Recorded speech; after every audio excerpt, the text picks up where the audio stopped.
Hello guys, welcome to my channel Deepa education जे। आज की इस वीडियो में मैं आपको शिक्षक पात्रता परीक्षा यानी टेट और सुपर टेट की परीक्षा के बारे में और उसके सिलेबस से संबंधित कुछ महत्वपूर्ण तथ्य बताती हूँ। ये परीक्षा कौन से बच्चे दे सकते हैं, बीएड बीटीसी करने वाले छात्र छात्राएं कब इस परीक्षा के लिए योग्य माने जाते हैं और कब इस परीक्षा के लिए वो अप्लाई कर सकते हैं, इन सभी के बारे में आज मैं आपको फुल डिटेल में बताती हूँ। तो लेट्स स्टार्ट। तो सबसे पहले हम आपको बताना चाहते हैं कि ये एक पात्रता परीक्षा होती है हमारे बीएड बीटीसी करने वाले छात्र छात्राएं जो होते हैं।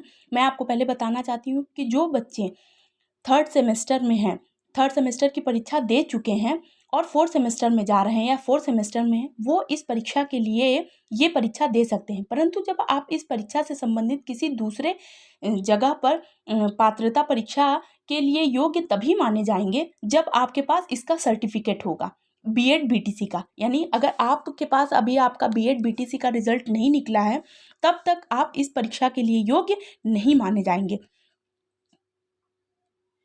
तो आपके पास इसका रिजल्ट होना चाहिए। जब आप सुपर टेट के लिए अप्लाई करेंगे तब आपके पास इसका रिजल्ट होना चाहिए और इसलिए सिर्फ ये एक पात्रता परीक्षा है। इसलिए बीएड बीटीसी करने के बाद से ये परीक्षा सभी छात्र छात्राओं को, जो बच्चे बीएड बीटीसी किए हैं उनके लिए ये पात्रता परीक्षा अनिवार्य है। अर्थात इसको सिर्फ ये, चूंकि एक पात्रता परीक्षा है इसलिए इसका पास होना जरूरी है, तब आप आगे चलकर टीचिंग फॉर्म के लिए अप्लाई कर सकते हैं। तो अब सबसे पहले मैं आपको बताती हूँ कि ये जो परीक्षा होती है 150 नंबर की होती है और इसमें निगेटिव मार्किंग नहीं होती है। न्यूनतम पासिंग मार्क्स जो होते हैं वो जनरल के लिए, महिला और पुरुष दोनों के लिए 90 हैं, जबकि ओबीसी एससी एसटी व अन्य छात्र छात्राओं के लिए ये अंक 82 नंबर के होंगे।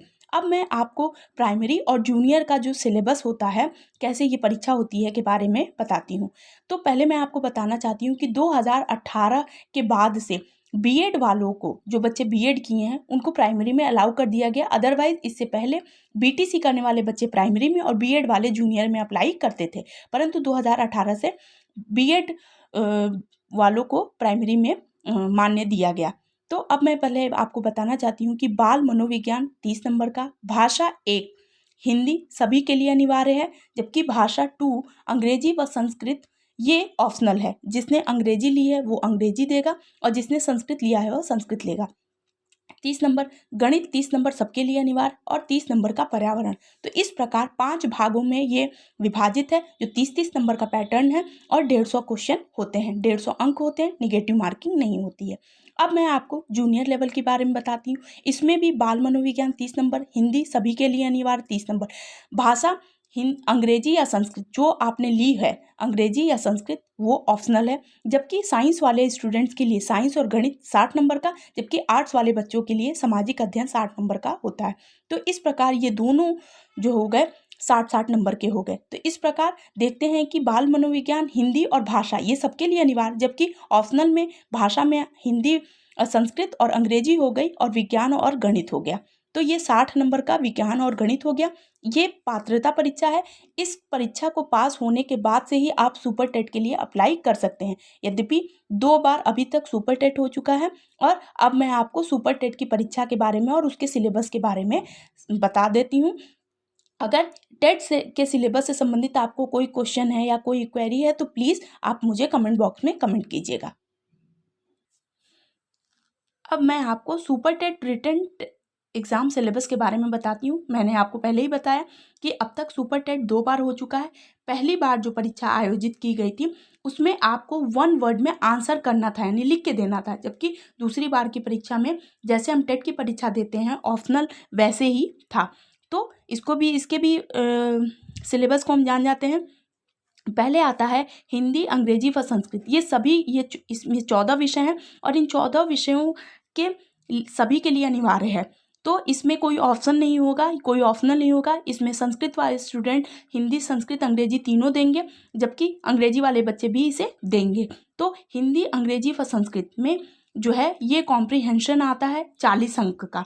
विज्ञान में मैंने यहाँ पर लिख दिया है विज्ञान, गणित, पर्यावरण व सामाजिक अध्ययन 10 नंबर का, शिक्षण कौशल 10 नंबर, बाल मनोविज्ञान 10 नंबर, सामान्य ज्ञान या समसामयिक यानी करंट अफेयर 30 नंबर, तार्किक ज्ञान 5 नंबर, सूचना तकनीक यानी कंप्यूटर 5 नंबर, जीवन कौशल प्रबंधन व अभिवृत्ति ये भी 5 नंबर 10 नंबर का होता है। तो इस प्रकार मैं आपको बताती हूँ कि इसका टोटल होता है। एक बार आप सारे बच्चे ये सिलेबस अच्छी तरीके से देख लीजिए, स्क्रीनशॉट ले लीजिए ताकि आपके पास ये सिलेबस हो जाए।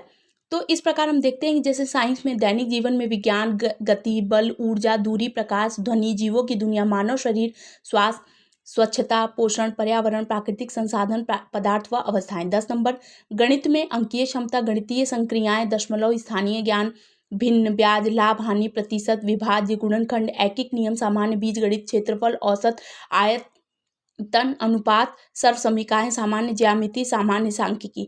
पर्यावरण व सामाजिक अध्ययन में सौरमंडल, पृथ्वी की संरचना, नदियां, पर्वत, महाद्वीप, महासागर व जीव, प्राकृतिक संपदा, अक्षांश व देशांतरीय, भारतीय भूगोल, भारतीय स्वतंत्रता संग्राम, भारतीय समाज सुधारक, भारतीय संविधान, हमारी शासन व्यवस्था, यातायात व सड़क सुरक्षा, भारतीय अर्थव्यवस्था व चुनौतियां, हमारी सांस्कृतिक विरासत, पर्यावरण संरक्षण, प्राकृतिक आपदा प्रबंधन। इस प्रकार हम देखते हैं कि हमारा हिस्ट्री, ज्योग्राफी, पॉलिटी और इकोनॉमिक्स ये चारों को मिलाकर बनता है सामाजिक अध्ययन, और ये 10 नंबर का मिला जुलाकर क्वेश्चन आता है।